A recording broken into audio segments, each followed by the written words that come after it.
अस्सलाम वालेकुम व्यूअर्स, कैसे हैं आप सब। प्रीवियस वीडियो में हमने एक्सरसाइज 3.6 का क्वेश्चन नंबर 29 सॉल्व किया था, जो कि इम्पोर्टेंट लॉन्ग क्वेश्चन है। अभी हम इस वीडियो में सॉल्व करेंगे क्वेश्चन नंबर 30। ये भी इम्पोर्टेंट लॉन्ग क्वेश्चन है, सेम उसी मेथड मेथड का है। अगर आपने प्रीवियस क्वेश्चन समझा है, जो कि बहुत इंपॉर्टेंट लॉन्ग क्वेश्चन है कि एक्सरसाइज 3.6 का, तो हमने उसमें ये किया था कि साइन फंक्शन को टी से रिप्लेस किया था, क्योंकि बेसिकली नीचे फंक्शन जो था sine x into two plus sine x, ये दोनों एज अ होल हमारा एफ एक्स थे। तो इनका डेरिवेटिव अकेला कोस एक्स नहीं बन रहा था। हाँ जी, मैंने बताया था कि अगर सिंगल सॉरी साइन फंक्शन होता तो उसका डेरिवेटिव कोस एक्स बन रहा था, या टू प्लस साइन एक्स होता तो उसका डेरिवेटिव ऊपर कोस पॉसिबल हो रहा था। मगर वहां पे डबल साइन फंक्शन मौजूद था नीचे। सेम केस इधर है। अगर अकेला वन प्लस कोस एक्स होता तो उसका डेरिवेटिव सिंपली साइन एक्स ऊपर बन रहा था। नेगेटिव के साइन का प्रॉब्लम था, तो आप एक नेगेटिव का साइन बाहर ले सकते थे और एक नेगेटिव का साइन अंदर ले सकते थे। तो simply one plus cos x का डेरिवेटिव ऊपर बन गया था। या फिर अगर आपके पास टू प्लस कोस एक्स होता और ये चीज ना होती, तो टू प्लस कोस एक्स का डेरिवेटिव भी सेम इसी तरह बन रहा था, क्योंकि टू कांस्टेंट है, इसका डेरिवेटिव जीरो था। कोस का डेरिवेटिव माइनस साइन था, तो वो बन रहा था। मगर यहाँ पे डबल कोस फंक्शन है, तो सेम मेथड सेम क्वेश्चन उसी तरह हम इसको सोल्व करेंगे जिस तरह हमने क्वेश्चन नंबर 29 सोल्व किया। हम इसमें कोस फंक्शन को टी के इक्वल ऐड कर लेंगे, नीचे जो कोस फंक्शन है टी से रिप्लेस कर दिया। डिफरेंशियल लेंगे दोनों साइड्स पे, कोस का डिफरेंशियल माइनस साइन बनेगा, यानी कि derivative of cos minus sine. फिर इसमें जो एंगल है, यानी वेरिएबल इंक्लूडेड है, उसका डिफरेंशियल लिया जाएगा, वो होगा dx। तो ये बन जाएगा माइनस साइन एक्स dx।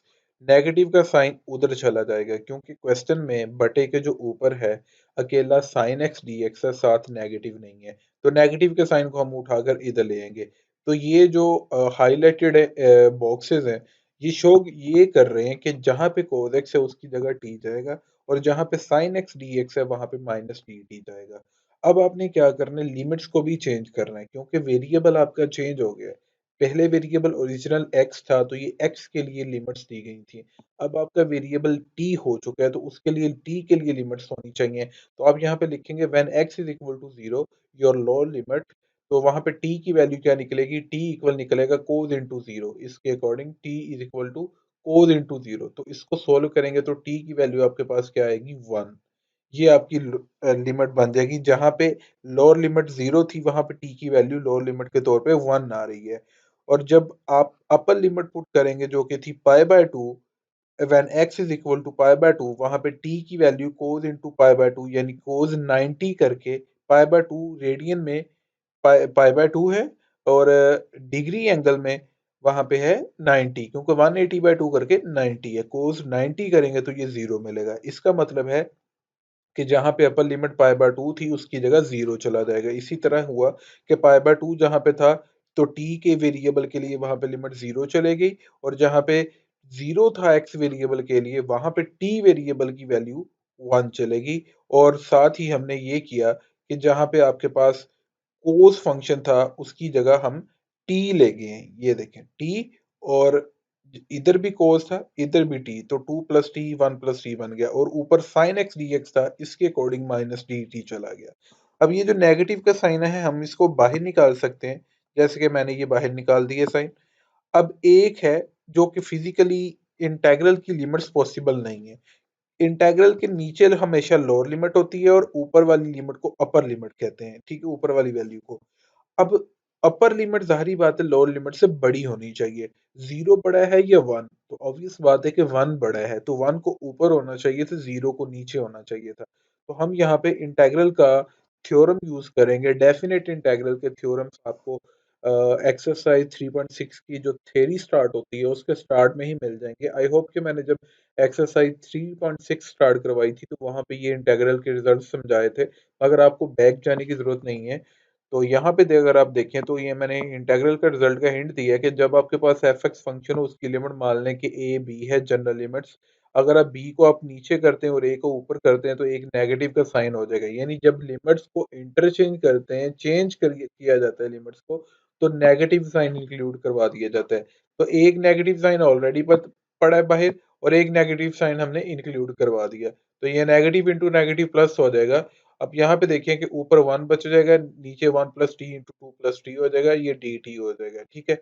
अब हमने क्या करना है, यूजिंग पार्शियल फ्रैक्शन टेक्निक इसको सोल्व करना है। हमारे पास है 1/1 plus T into 2 plus T, ठीक है।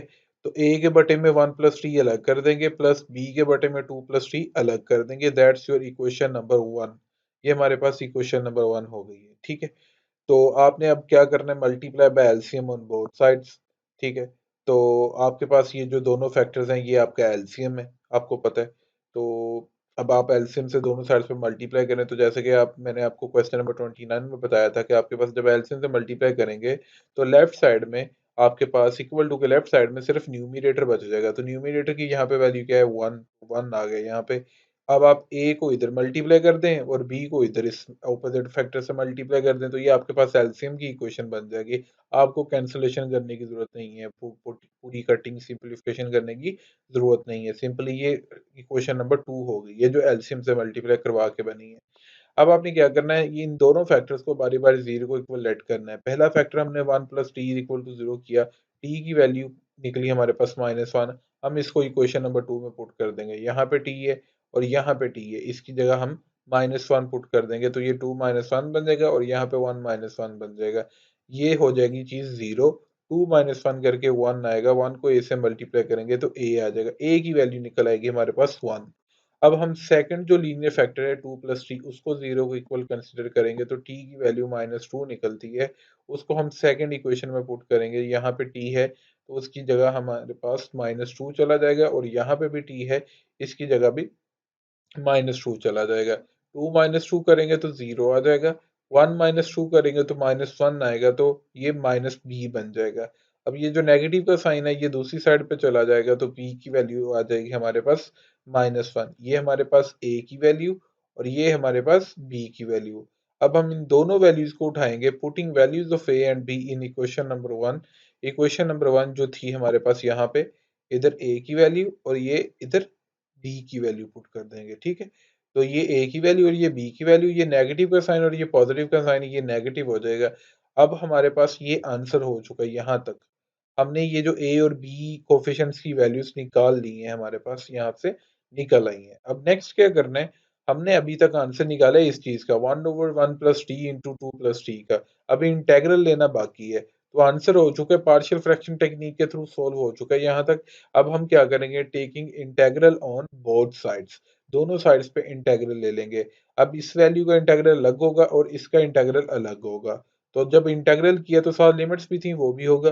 तो रूल 2 ऑफ इंटीग्रेशन लगा, जो कि रूल क्वेश्चन नंबर 29 में भी लगा था, कि नीचे फंक्शन 1 प्लस टी है, ऊपर उसका डेरिवेटिव सिंपली 1 बन रहा है। इधर 2 प्लस टी नीचे फंक्शन है, ऊपर उसका डेरिवेटिव 1 सिंपली बन रहा है। तो क्या हो जाएगा, L N into 1 plus T और L N into 2 plus T हो जाएगा। अब हम लिमिट्स पुट करेंगे, तो टी की जगह पहले अपर लिमिट 1 पुट होगी, फिर माइनस टी की जगह लो लिमिट 0 पुट होगी, ठीक है। ये माइनस फार्मूला का है, आपको पता है। इसी तरह इधर भी टी की जगह पहले अपर लिमिट 1, फिर टी की जगह लो लिमिट 0 पुट होगी। अब इसको सोल्व करते हैं, 1 + 1 2 हो जाएगा, ये एल एन 1 होगा, ये एल एन 3 आ जाएगा, ये एल एन 2। अब ये देखें, बाहर नेगेटिव का साइन है तो ये चीजें चेंज होगी ऐसे कि -ln 3, ये पॉजिटिव था, माइनस का ln 3 हो जाएगा, और ये नेगेटिव था तो ये पॉजिटिव का ln 2 हो जाएगा। अब यहाँ पे पॉजिटिव ln 2 और ये जो सॉरी कैंसलेशन नहीं हो रही, पॉजिटिव ये ln 2 और ये ln 2 दोनों ऐड हो रहे हैं, तो ln 2 प्लस ln 2 2ln 2 बन जाएगा आपके पास। जैसे आपके पास सिंपली x प्लस x क्या होता है, 2x होता है। इसी तरह x की जगह मान लें आपके पास है ln 2 प्लस ln 2, तो ये बन जाएगा 2ln 2, और ये -ln 3 वैसे ही। अब ये देखें, लॉग के शुरू में जो भी चीज पड़ी हो, वो जिस रकम पे लॉग लग रहा है उसकी पावर बन जाती है। ये 2 पे लॉग अप्लाई हो रहा है, तो लॉग से पहले जो रकम पड़ी है वो इस 2 के स्केयर में आ जाएगी, तो ये 2 का स्केयर 4 हो जाएगा आपके पास, -ln 3 वैसे ही। अब यहाँ पे लॉग की प्रॉपर्टी लगेगी, जिसके अकॉर्डिंग होता है ln a minus ln b is equal to ln a/b, ठीक है। तो ln 4/3, दैट्स योर आंसर। ये हमारे पास एक्सरसाइज 3.6 खत्म हो गई है।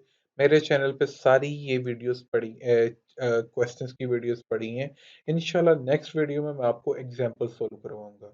तो जिन स्टूडेंट्स ने अभी तक मेरे चैनल को सब्सक्राइब नहीं किया, तो वो काइंडली मेरे चैनल को सब्सक्राइब कर लें, क्योंकि इंशाल्लाह मज़ीद इन्फॉर्मेटिव वीडियोज़ आपको मिलती रहेंगी। खुदा हाफ़िज़।